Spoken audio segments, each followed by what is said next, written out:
Jawa Tengah bagian barat selatan atau JDPS yang meliputi Banyumas, Cilacap, Purbalingga, Banjarnegara, dan Kebumen dalam sejarahnya mempunyai kaitan dengan sejarah kerajaan di Jawa.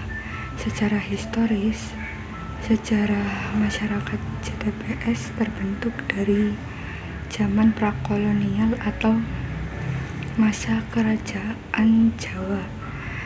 Majapahit merupakan kerajaan sentral yang memberikan pengaruh secara luas terhadap masyarakat Jawa termasuk JDPS. Dalam kehidupan keberagaman, Hindu-Buddha merupakan kepercayaan yang dianut mayoritas masyarakat selain kepercayaan lokal. Pada perjalanannya, pengaruh agama-agama tersebut, terutama Buddha, masih terasa dalam kehidupan keberagamaan masyarakat JDPS.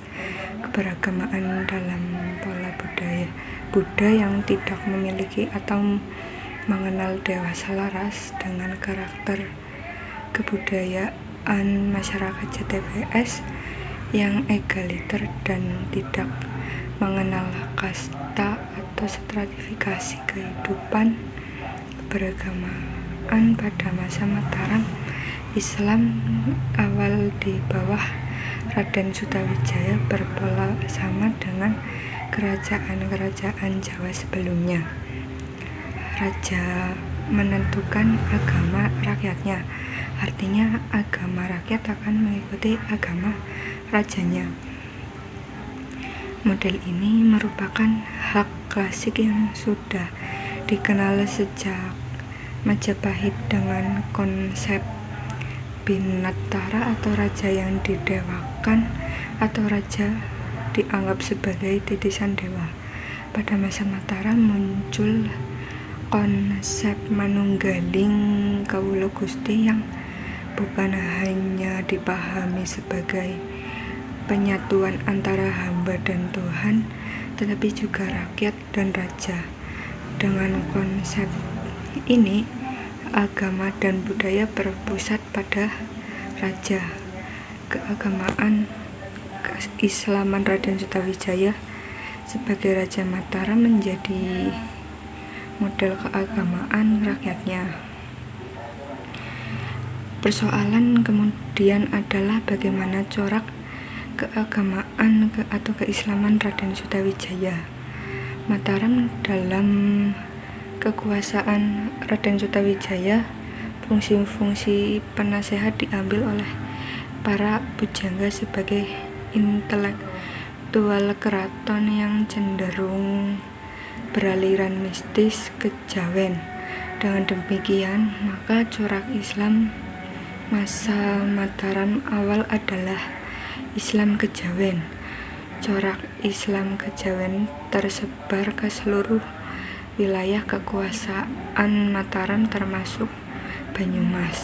Secara tradisi, Islam model ini cocok dengan karakter masyarakat Banyumas yang masih terpengaruhi secara kuat oleh tradisi Hindu-Buddha dan tradisi agama-agama lokal. Mistisisme pada masyarakat Banyumas masih sangat kuat sehingga pada saat Raden Sutawijaya menginstruksikan seluruh rakyatnya berpindah ke agama Islam dengan corak kejawen bisa diterima secara masif. Islam kejawen merupakan bentuk pertemuan antara Islam dan budaya Jawa. Melalui pendekatan sufistik, pendekatan ini relatif menepikan unsur-unsur teknis dari agama seperti syariat atau fikih, melainkan lebih kepada orientasi substantif dari keagamaan.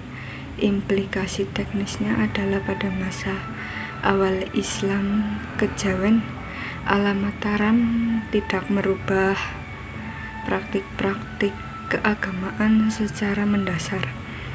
Praktik misalnya bakar dupa atau membuat sesaji pada ritual keagamaan masih berjalan dan tidak dilarang.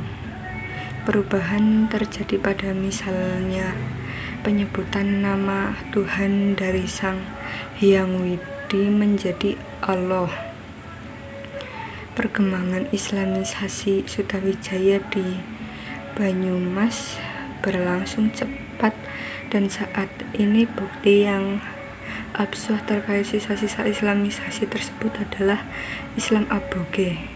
Dengan narasi di atas, interaksi kebudayaan dan masyarakat Banyumas dengan agama terutama Islam memberikan corak yang berbeda dengan Jawa pada umumnya.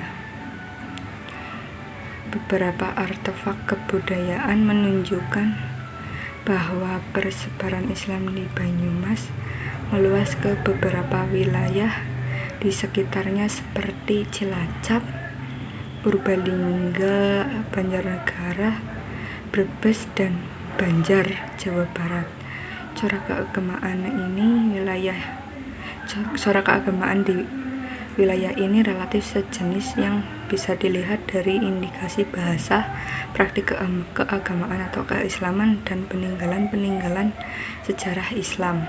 Pembahasan mengenai Banyumas sebelum Islam tidak bisa dipisahkan dari sejarah dua kerajaan besar yang menguasai bumi Jawa, yaitu Kerajaan Majapahit di Jawa Timur dan Kerajaan Pajajaran di Jawa Barat.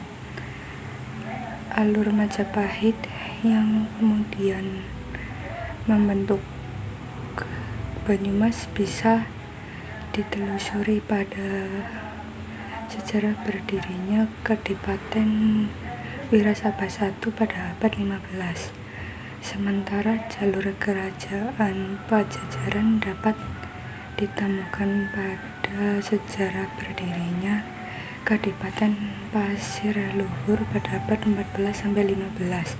Setelah dua kerajaan besar tersebut, kerajaan-kerajaan di Jawa Tengah bagian timur yaitu Kerajaan Demak, Pajang, dan Mataram mengambil alih wilayah Banyumas dengan membangun Kadipaten Wirasabah II dan Kadipaten Banyumas pada abad 16-19.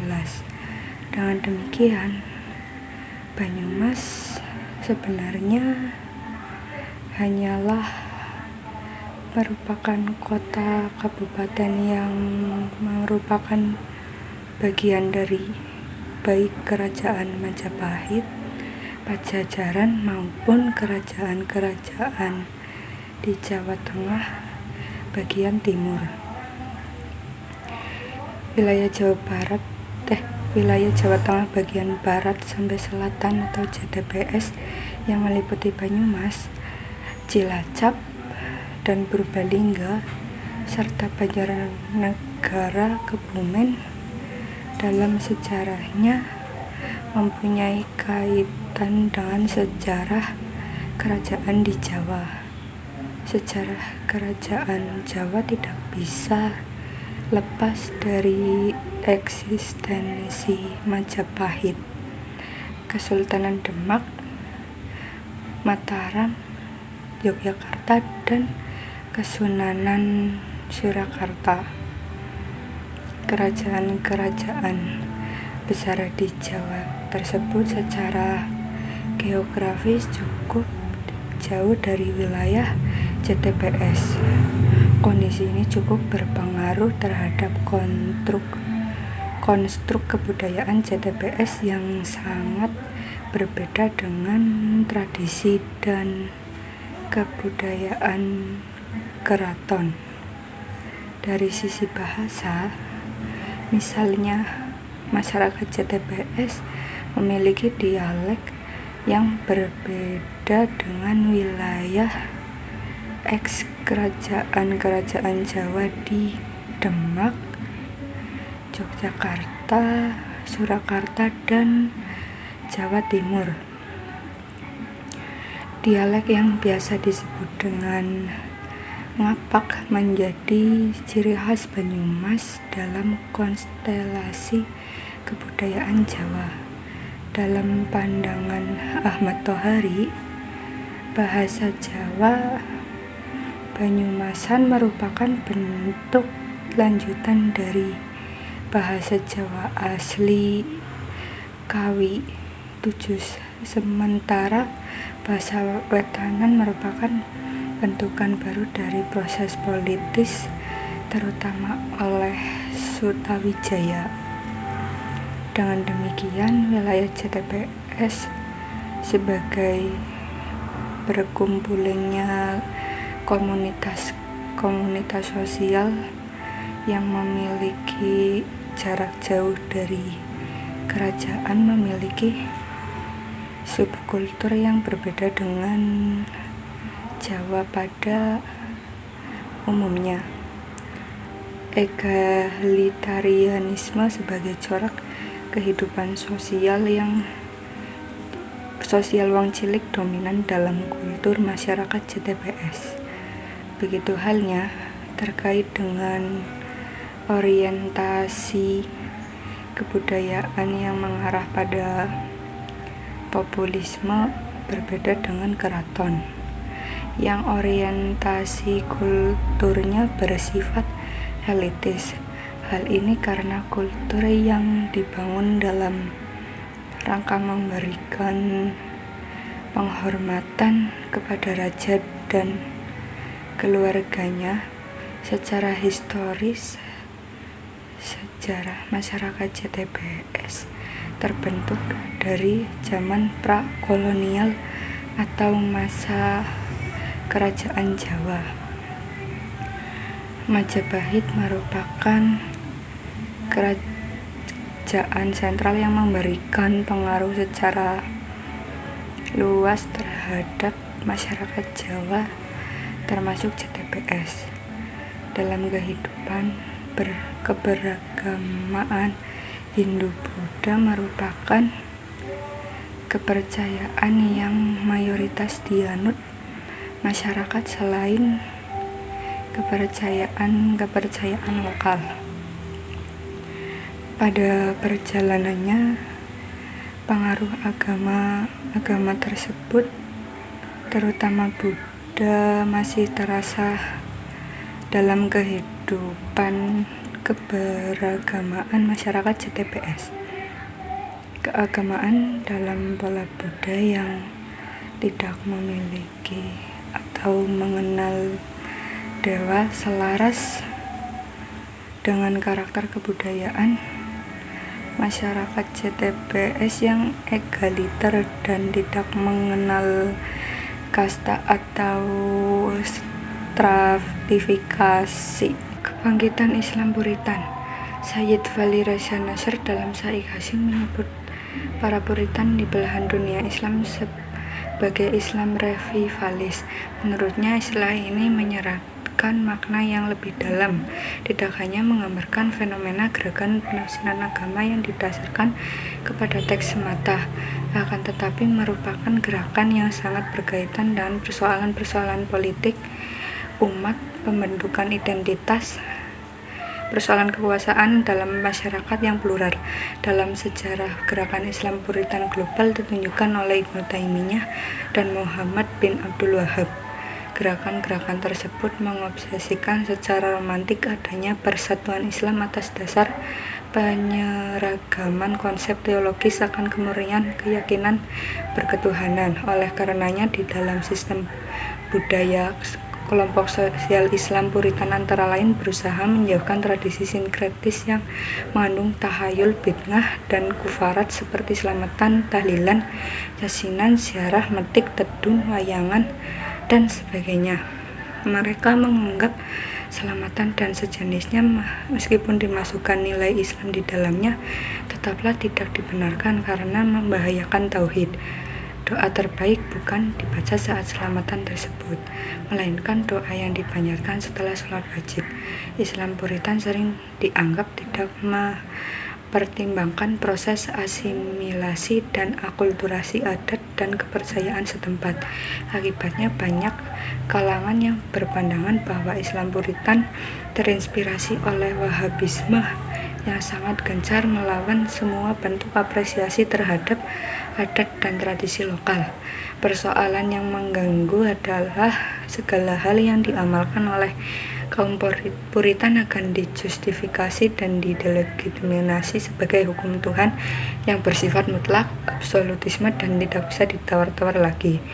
Beberapa faktor yang melatar belakangi mudahnya spirit pembaharuan Wahabi diterima oleh beberapa ulama di Indonesia antaranya adalah karena medan dakwah Nusantara yang berhadapan langsung dengan ajaran animisme, diamisme, dan pengaruh Hindu-Buddha.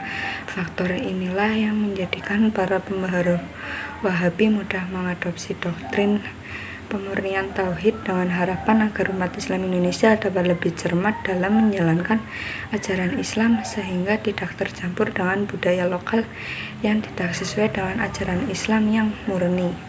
Secara geografis, Banyumas merupakan wilayah pedalaman yang terletak di bagian barat Jawa Tengah. Daerah itu membentang dari perbatasan Kabupaten Kebumen di sebelah timur ke arah barat sampai lembah Sungai Citandui yang berbatasan dengan daerah Jawa Barat bagian selatan.